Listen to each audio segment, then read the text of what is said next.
My name is Jamie. I'm Diana's granddaughter. I've met some of you and some are new today, so it's really nice to be here with you all. And this community was so important to her, and so it's really lovely to be here. I'm going to read a poem by Wendell Berry called "The Peace of Wild Things."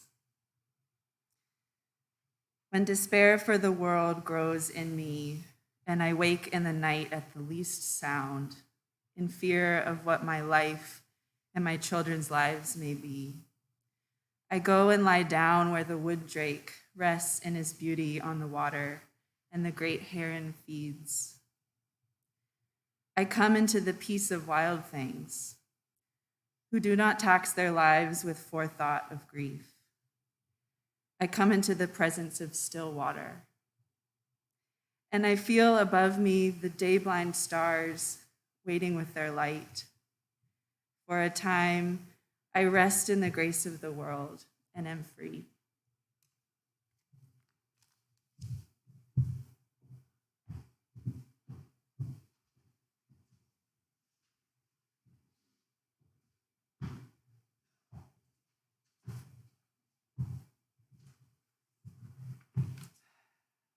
Is it okay if I do? Thank you. This morning, we're celebrating and remembering Diana Peters. Welcome to friends and family here in this sanctuary, and welcome to friends and family who are listening from around the world. We have people joining us this morning from Austria, Spain, Canada, Great Britain, Barbados, New Zealand, and Russia.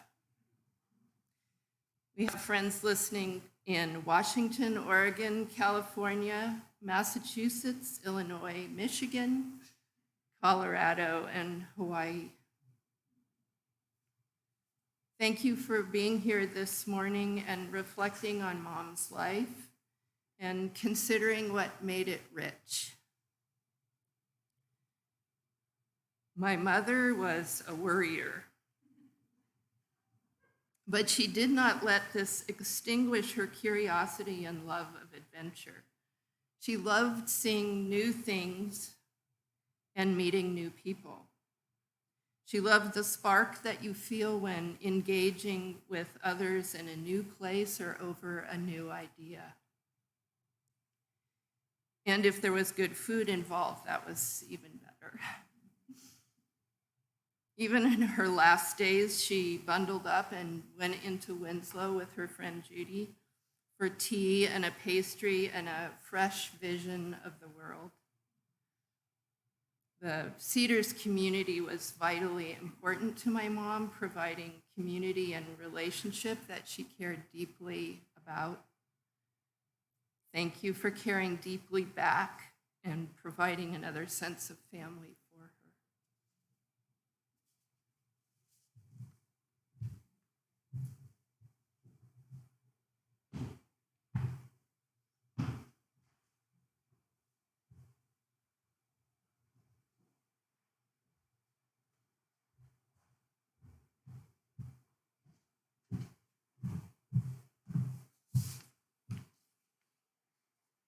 Diana Peters was many things to me. Most notably, she was a grandmotherly figure and a great friend. But perhaps the best thing about my relationship with her was that she felt like a grandmother to me, but as though she felt like a grandmother to me, she was never a figure of authority and was more a friend than a parental figure. My mother had first met Diana through a women's group at Cedars, where they became friends. When I was born, Diana took special interest in me, as my mother says. Once a preschool teacher, she adored children and took delight in being substitute grandparent at the Island Cooperative Preschool on Grandparents' Day. My memories of her from that time are of a family friend who was presented as a grandmother figure but was always more of a companion and a friend. After we moved back from Philadelphia, I continued to foster my relationship with Diana, inviting her to violin recitals, orchestra concerts, and my birthday parties.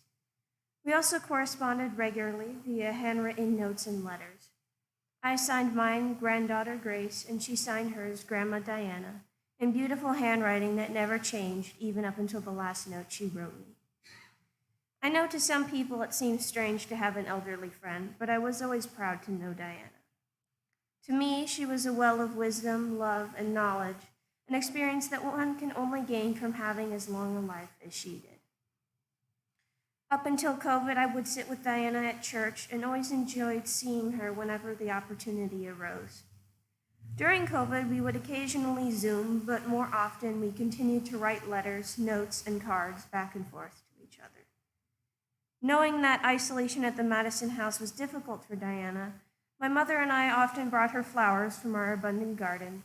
And one particular Thanksgiving, after Diana indignantly remarked that they did not have pumpkin pie, we brought her a slice of homemade pie with a dollop of whipped cream on the side. When my mother returned to teaching her classes at the Mark in the summer, having recently received my vaccines, I would accompany her to visit Diana. We talked about anything and everything, and the best part was I never felt like we had to say anything in particular. It was just a conversation between friends. She would often tell me about her family, life at the Mark, and about the books she was reading at the moment. And I would often tell her about school, what I was learning, my family, and the books I was reading, and life in general. Sometimes I would bring my violin and play for Diana, knowing that even a short song with a few mistakes brought her joy. Mom would often come up when she was done, and the three of us would chat, all difference of age seeming to disappear in the process. In the last few years of Diana's life, I knew that the end might come at any time, but I took the lead from her and felt that when the time did come, she would be ready to go. Diana and I frequently discussed death, and she offered her opinion that her time had come. I was fortunate enough to visit Diana in the last few days of her life, and my love for her has not diminished. I feel incredibly lucky to have known Diana in life, and it is a great honor to share my memories of her in this service. I dedicate the lighting of this chalice to the life of a woman who was a grandmother, companion, mother, sister, wife, and friend to many, and who is dearly beloved by the Cedars congregation. Now I offer this chalice lighting. We light this chalice, which transforms wax into pure light and warmth, to remind us of our own living, transforming the stuff of this world into the love and activity of our daily lives. As we remember Diana, may today bring forth transformation in ourselves, from grief, healing, from memory, wholeness, and from celebration, love.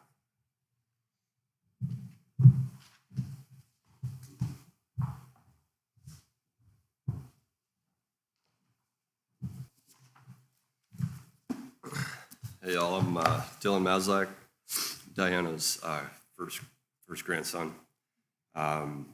She a couple months ago, or maybe a couple years ago, she asked me to light these candles at her service because she wasn't allowed to light candles at the Mark at her home. I'd like to read this poem by Mary Oliver, titled "The Swan," because it really hit me in the feelers and reminded me of her. It's titled "Swan." Did you too see it, drifting all night on the Black River? Did you see it in the morning, rising into the silvery air, an armful of white blossoms, a perfect commotion of silk and linen as it leaned into the bondage of its wings, a snowbank, a bank of lilies, biting the air with its black beak? Did you hear it, fluting and whistling, a shrill, dark music, like the rain pelting the trees like a waterfall, knifing down the black edges. And did you see it finally just under the clouds? A white cross streaming across the sky, its feet like black leaves, its wings like the stretching light of the river. And did you feel it in your heart, how it pertained to everything? And have you too figured out what beauty is for? And have you changed your life? I'd like to light those candles in memory of Diana Peters.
Good morning, everybody. Mark Peters, Diana's son.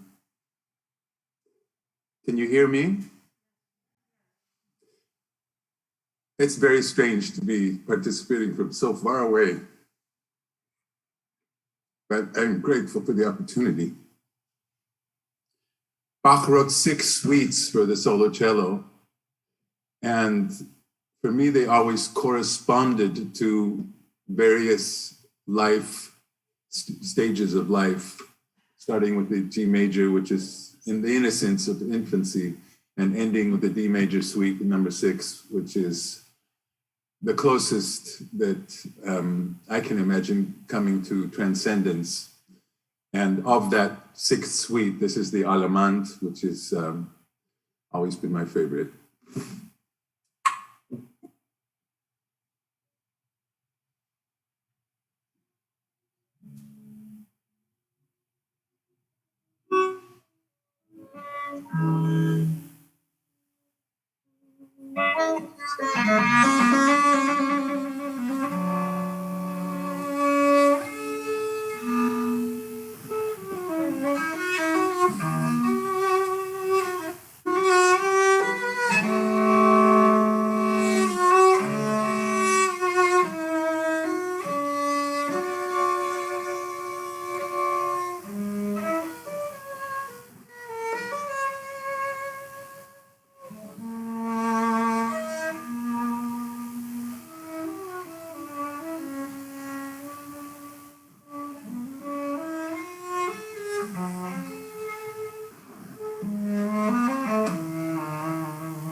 My name is Carol Ann, and as my daughter Grace said, I was friends with Diana through Cedars UU Church, and I have a poem to read by Maya Angelou.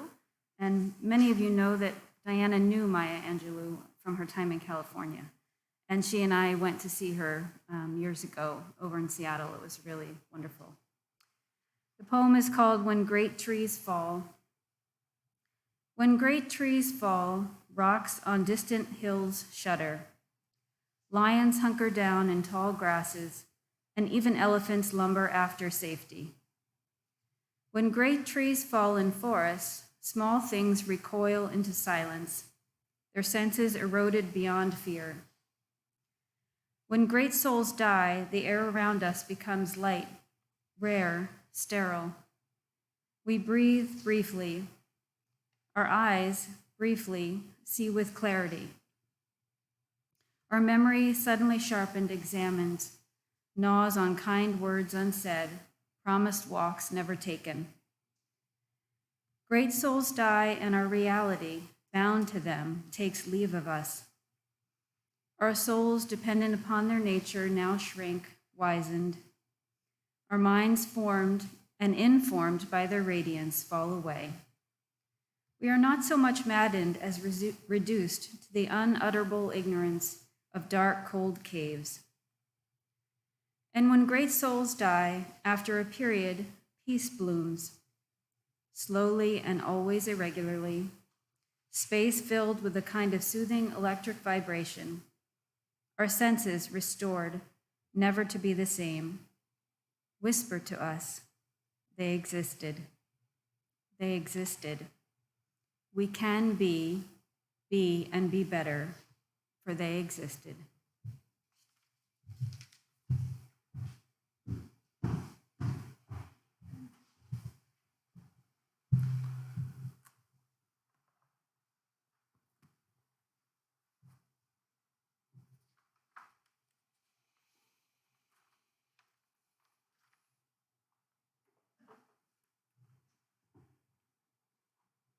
When great trees fall, rocks on distant hills shudder. These words from Maya Angelou capture the feeling that rippled through me when the news of Diana's death began to spread through our community. Her death wasn't a surprise. 96 is a good measure of life, and death was a known inevitability, as it is for each of us. And yet, when the news came, I still felt a shudder, as if a great tree had fallen, and I was shook, as many of you were.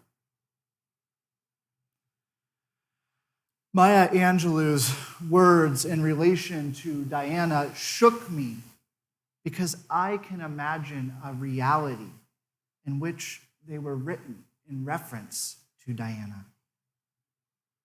As Carol Ann mentioned, the two were known to each other. They were acquaintances. Not necessarily close friends, but definitely known to each other. Years ago, the two crossed paths in California. The exact details are up to dispute. Perhaps only Diana and Maya Angelou know them now. But what I do know is that somehow their meeting involved a photo shoot.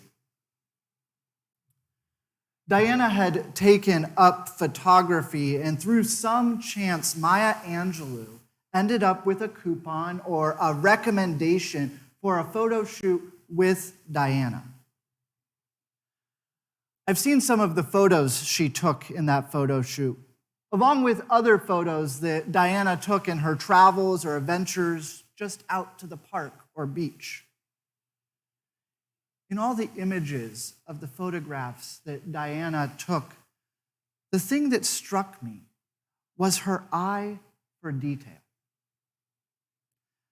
Diana had an eye for beauty.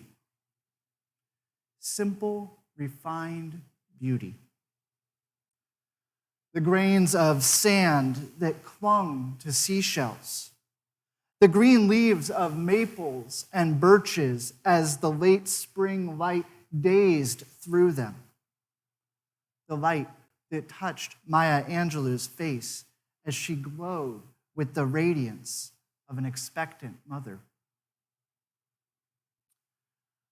I've always wondered, but never asked, if this attention to subtle detail that Diana captured in her photography was inspired from her childhood.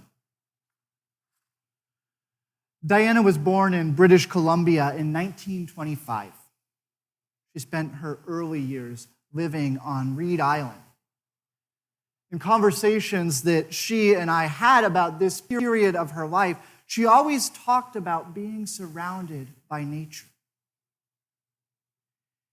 In an interview that Diana gave as part of a Cedars event in 2010, she shared that her spirituality was inspired by nature, and that she is often engrossed watching a spider weave its web. She was often caught up in those fine and beautiful details of the world around her. Diana was someone who noticed the world and appreciated what she noticed. She told me once that she wasn't fancy, but sophisticated, and once described herself as having champagne taste, but beer budget. I had a chance to ask Diana's daughter, Julia, about this particular quote from her mom and what she thought it meant. Julia said, "Mom always had high aspirations. She wanted to rise above her immediate conditions. She believed that if a job was worth doing, it was worth doing right." And from what I can tell, Diana tried her best to do things right. She had a strong sense of right and wrong in the way that she approached the world. That shouldn't be interpreted as me saying that the two of us always agreed on what was right and wrong in matters. Even though I didn't know her as long as many. I remember one time when the church was planning a fundraiser and we had decided to host it at the Clearwater Casino. I stopped by to visit Diana at her apartment in an unrelated matter, and as our conversation began to wane, she asked me, "Why is the church having a fundraiser at a den of iniquity like a casino?" I responded, "Capitalism," to which she laughed. We all want the finer things in life, but hit our limit on what is possible. The reality was that in this case, the casino was giving us a great deal, and for a fundraiser, it just made sense to meet there. Once I explained this to Diana, she understood. After all, she had a champagne taste, but a beer budget. She knew there were limits to what was possible, and yet still, you had to class up what was possible when you could. Some might critique this approach to life and say you should stay in your lane, accept your lot. Don't play the game of respectability politics or try to climb above where you are at. But that wasn't what any of this was about for Diana, from what I can tell. She wanted experiences. She wanted to know life, even if financial obstacles prevented it. She was not content with only knowing a small corner of the world. She wanted her roots to stretch far and wide. In the 60s and 70s, Diana and her husband, Alan, would take their kids camping when they traveled to visit family. They drive from the Bay Area in California up to British Columbia and camp along the way. Mind you, this was a time when camping was not as popular a form of recreation as it is today. This was Diana's way of seeing the world with her family, and yet remaining within her means. Later in life, she and Alan spent time hiking. They loved to travel and see the world. They hiked the Alps, the Rockies, the Sierra Nevadas, the Grand Canyon together, exploring some of the grandest topography the earth has to offer.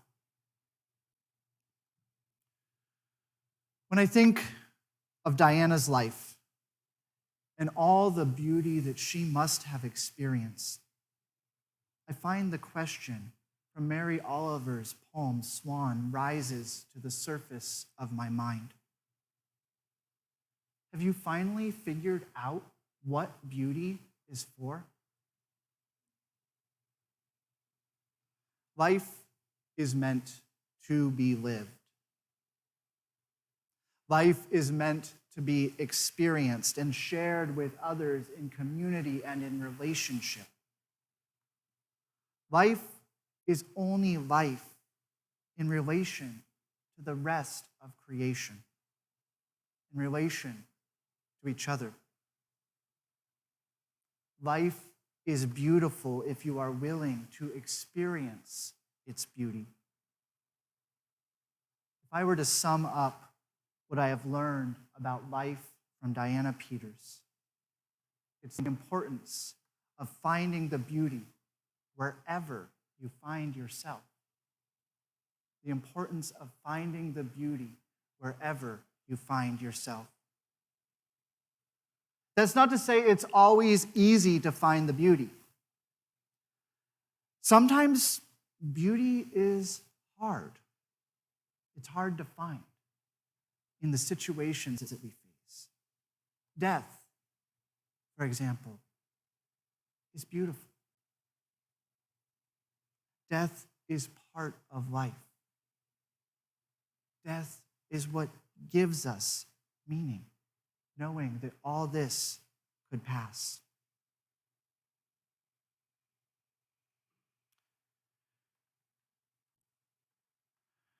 And yet,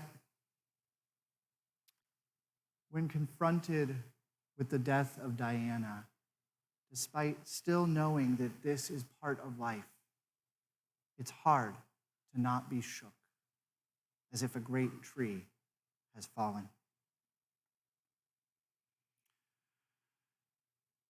When I opened with the words from Maya Angelou, when great trees fall, rocks on distant hills shudder. I believe, like many of you, I shuddered at the news of Diana's death because it felt like a great tree had fallen.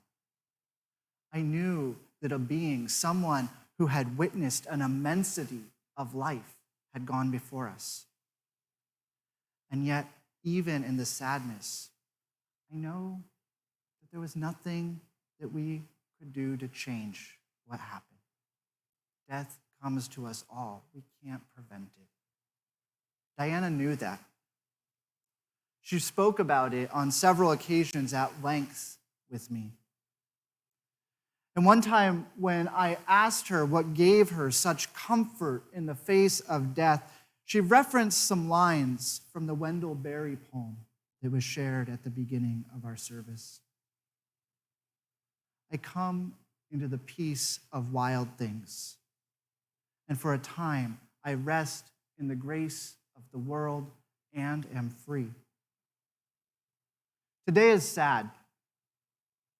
It marks the end of something. It marks the end of a life. But today is also a celebration of the long measure of life that Diana had and our shared assurance that she has found the peace among the wild things after which she sought.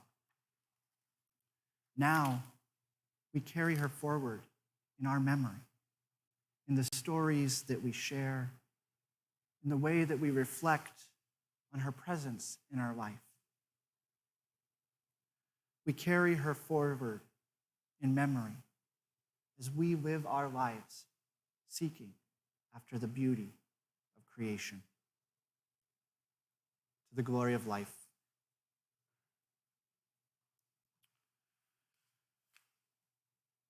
We are at the point in our service where people will be invited to come forward and share short remembrances and stories about how Diana intersected with your life. You're welcome to come up and use the podium, the pulpit mic. We also have a handheld mic for those of you who would prefer to not have to traverse the stairs available. And so at this time, I would like to invite Dylan to come forward to start us off. And as though you feel called after Dylan, please come forward.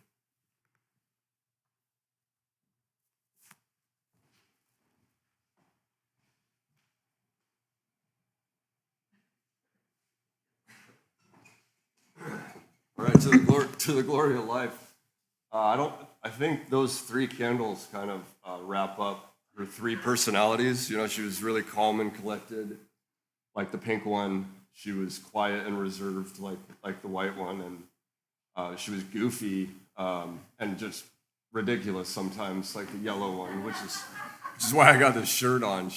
You'll see in the reception her peacock mask. You know, she was really loud. She had this great loud personality, and she loved amber, which is this gold tie is supposed to represent amber. My grandma meant a lot to me. I was the closest with her. I was close with all my grandparents, fortunately, and she passed on a lot of wisdom to me as a young guy, as well as a young man. In her book, Out of the Wilderness, I've got a few quotes that really touched me. You know, one passion that I have is nature, and I found myself in Montana in the mountains a lot, and I'm pretty. I really enjoy rafting rivers, and she has a lot of quotes about rivers in that book. I read it last night again. There's a quote that says, "Rivers are roads which move and which carry us whither we desire to go." That's Blaise Pascal.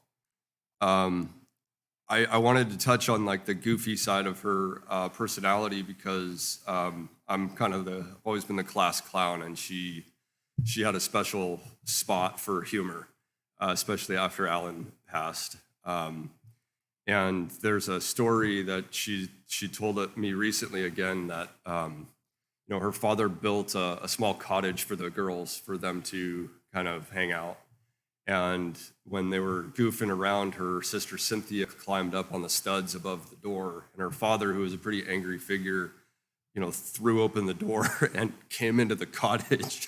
Paula and Diana were sitting there like wide-eyed as Pops like smashed through the door, and he goes, "Where's Cynthia?" And she was above the door frame, and they were both like looked at each other and said, "Well, I don't know." You know, damn it, he storms off, and then I'm sure they giggled all night about that one. She said that the moments of peace that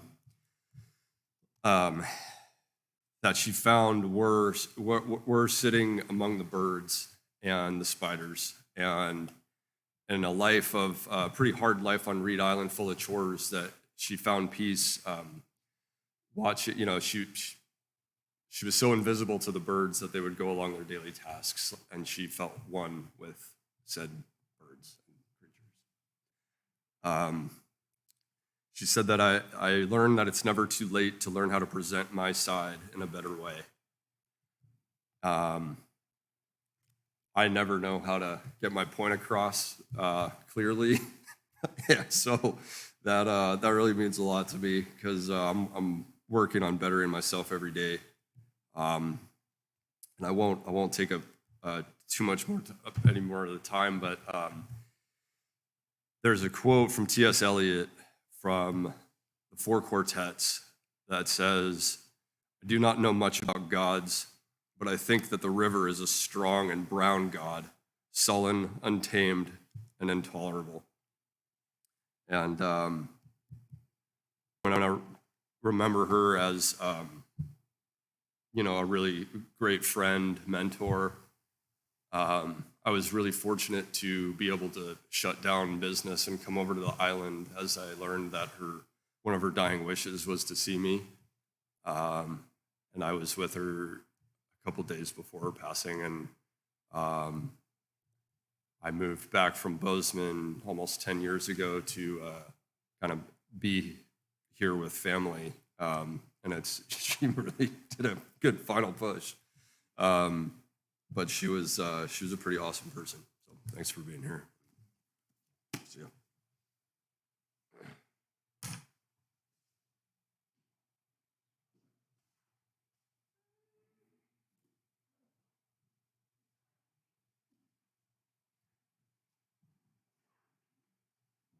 Anyone else like to share?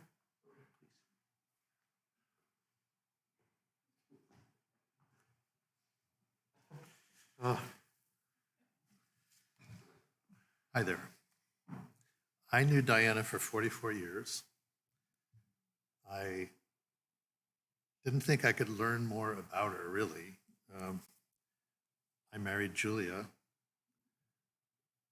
Diana's greatest creation. So how can you top that? Anyway, we were having dinner. Diana was over for dinner, and I don't know how it is. I guess, late night and you start throwing some things around, what's your spirit animal? So I think Jamie, was struggling between, feline and canine, may have come up with fox kind of. I don't remember really. Dylan was probably some sly raven or something. I said I polar bear. I think polar bear. So we turned to Diana. What is it? It's giraffe. And we're like, where does that come from, really? I mean, so I just offer this up as kind of one of the last things I learned about Diana is that she apparently wanted to reach ever higher in her life. So anyway, a great life. Thank you all.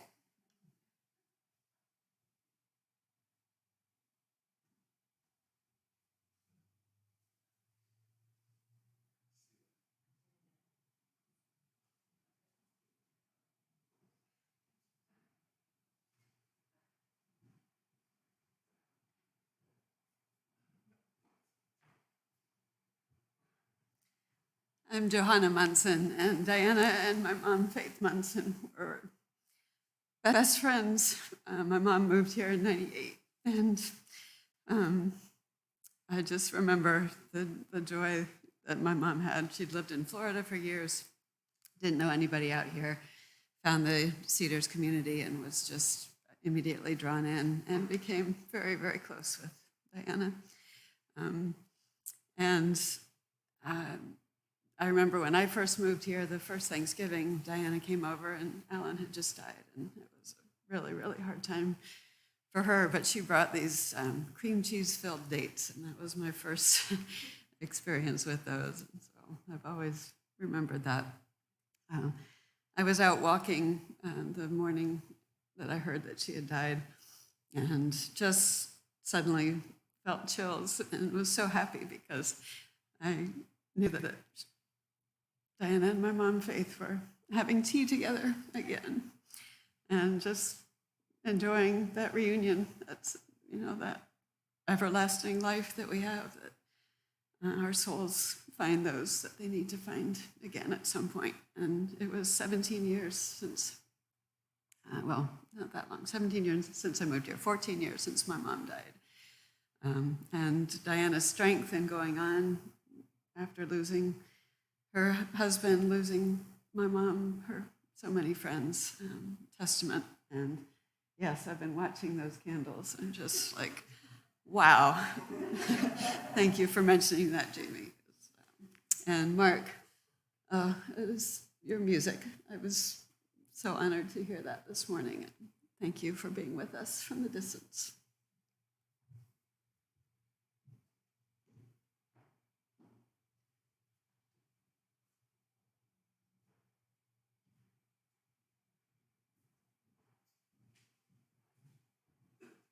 Can I take this off for a minute? Steve, I want to say that I believe giraffes have the largest heart of any land animal. So there you go. So I'm Judy. I had the joy and the privilege of accompanying Diana every Wednesday since last July. I would chop for her. I would help her at the home water plants, whatever. And I kept saying, Diana, let's just go out for coffee. My treat. You know, I could use a cup of coffee. And she couldn't. She finally said, oh, what the hell? Let's go. I said, that's it. Okay. So we started going out. So we went out. I think we only missed maybe 5 Wednesdays in how many months? Wednesdays, that's the secret. Wednesdays have good weather, usually. and to see her change, look at the flowers. Take a picture of me in front of the flowers. She would pet dogs, laugh at kids, talk to waiters. We would cruise the aisles in TNC just to see what's there. We'd go pet clothes at stores. It didn't matter what. We decided to write a book about the best pastries and lattes in Bainbridge.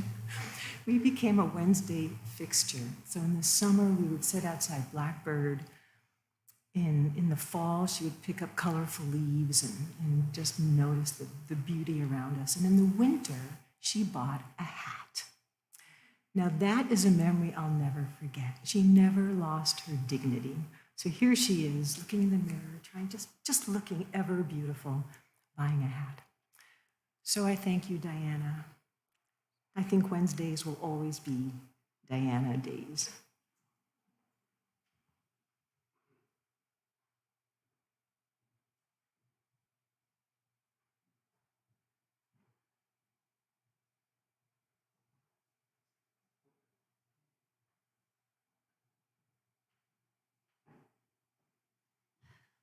Last time I was here was when my father died. I'm Johanna's sister, Corey Munson, and I feel like all your stories really weave together. And 2 years ago in the fall, 2019, she was itching to get out of the Mark, and she wanted to go to the cemetery on Old Mill Road. She said she wanted to, that's where our father's buried, and she wanted to see it. And it was just so courageous. I thought, like, yep, I'm gonna die. I wanna see this place. And it is a beautiful place. I don't know if that's where she's buried, but that is where we went. She wanted to see, and then we went for coffee, and we went to the gallery, and she spoke to the owner about her photo of Maya Angelou, and she also talked about the book she wrote, her memoir, and the challenges of that and her family, and it gave me a lot of strength and hope for my own book project. And she also spoke of your art and how proud she is, and of your music. So I think her life of creativity and richness has just been an inspiration, and I know also just her connection to our mom meant so much to both of them, and it's heartening to know that these two women, so in that stage of their life, found such a profound and deep connection. It's really inspiring. So thank you.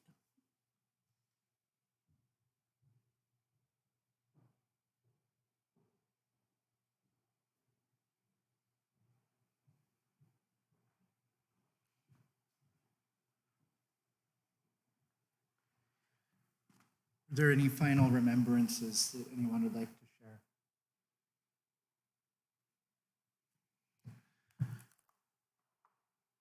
I'd now like to invite Mark to perform a song that he wrote for this occasion titled Fare Thee Well.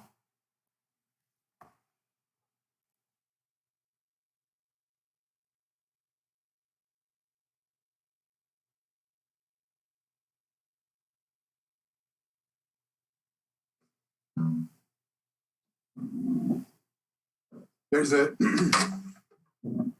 tradition in a tradition or just a circumstance in our family that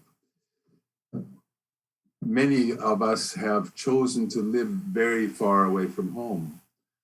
Our paternal grandfather came to Vienna from Eastern Poland and left his family.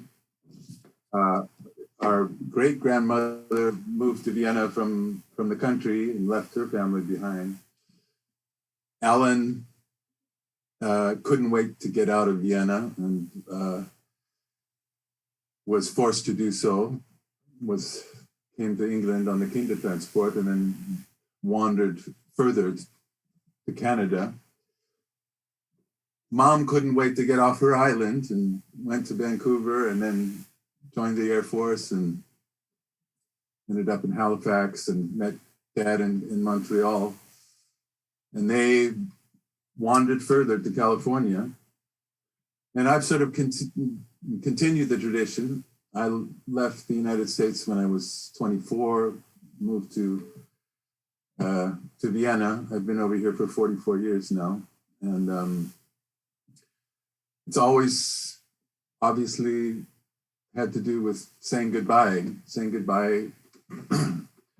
over and over again. And as I listen to all of your stories, there is obviously a part of me that regrets very much not have been able to be closer to the family. I did make a wholehearted attempt to come back to the United States, but I think there's a book that's called "You Can Never Go Home." It's just somehow, at least in my case, was true. I couldn't go home. At least it was my decision not to do so. And so my communication with Mom was, through telephone calls and Zoom sessions, and that, I had to come to accept that was, the way things were. And but it's very sad not to have been able to appreciate. And talking to Julia, I think that often was interesting when Dad died. There was a great outpouring of sadness, hundreds and hundreds of letters, and somehow Mom said, "Well, I never knew that part of him." And Julia and I perhaps both feel a bit. I certainly do, that the kind of experience that Grace had with Mom wasn't given to me. Even when I came and was able to spend the last time a few years ago, I spent 3 weeks with Mom and intensively, and it was kind of sad how difficult it was to find things to talk about. But it's still an experience that I remember very fondly. And now we'd like to play a song that wasn't written for the occasion, Zach. It was written over 50 years ago for a person who never got to hear the song. But I found that it sort of expresses what I feel on the occasion. I will do my best to get through it.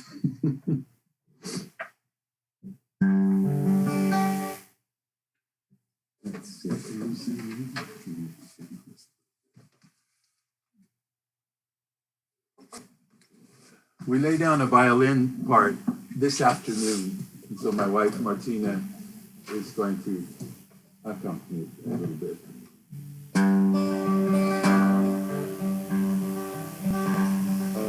Fare thee well, old sweet girl, with your eyes of paper, color of spring fields in the park of the breeze. In your travels, remember, our souls both are one. Whether it be here or somewhere in the sun. The ways of the city to keep us apart, together hold we only start. But the feeling you must take with you in your heart, there's one knows the whole world and me. That is all.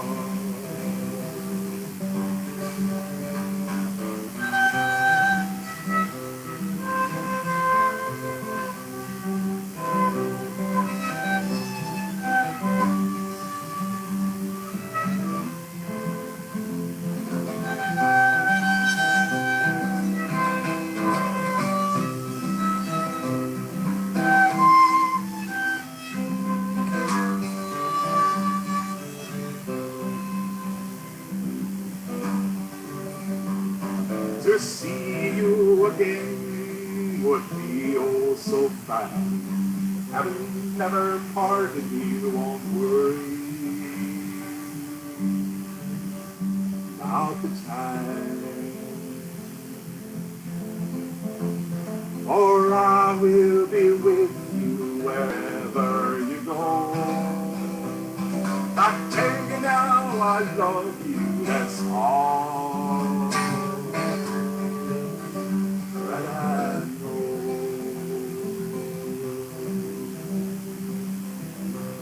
But everywhere on the street, girl, with your eyes on me, color of spring fields and the dawn of the trees. In your travels, remember, our souls both are one. Whether it be here or somewhere in the sun.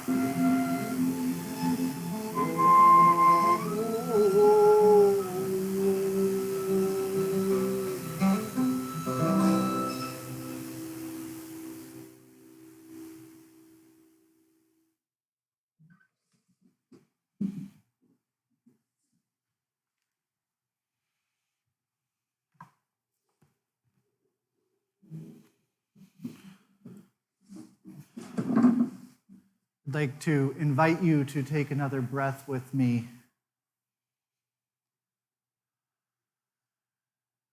As we open ourselves to these words of blessing by John O'Donohue. Though we need to weep your loss, you dwell in that safe place in our hearts, where no storm or night or pain can reach you. Your love was like dawn, brightening over our lives, awakening beneath the dark a further adventure of color. The sound of your voice found us, a new music that brightened everything. Whatever you enfolded in your gaze quickened in the life of its being. You placed smiles like flowers on the altar of the heart. Your mind always sparkled with wonder at things. Though your days here have drawn to an end, your spirit was live, awake, complete. We look toward each other no longer from the old distance of our names. Now you dwell inside the rhythm of breath, as close to us as we are to ourselves. Though we cannot see you with outward eyes, we know your soul gazes, our souls gaze upon your face, smiling back at us from within everything to which we bring our best refinement. Let us not look for you only in memory, where we would grow lonely without you. You would want us to find you in presence, beside us when beauty brightens, when kindness glows, and music echoes eternal tones. When orchids brighten the earth, darkest winter has turned to spring. May this dark grief flower with hope in every heart that loves you. May you continue to inspire us. Amen.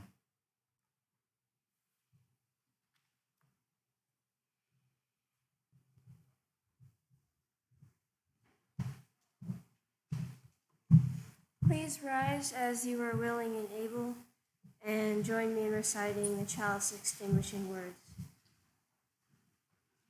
We extinguish this flame, but not the light of truth, the warmth of community, or the fire of commitment. These we carry in our hearts until we are together again.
Our service has ended, but our service to the world and one another begins anew. As we go forth, may we carry with us a desire to seek out the beauty in life wherever we find ourselves. And may this be our testament to the memory of Diana Peters. May it be so. All of you following the service are invited to join in the social hall where we will be having a reception. There will be a receiving line where you can offer your condolences to the family, and you're welcome to leave as soon as the family and I process out of the sanctuary together. Thank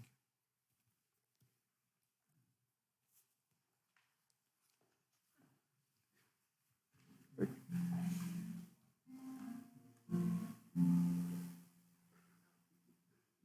I think it's that. Is everyone?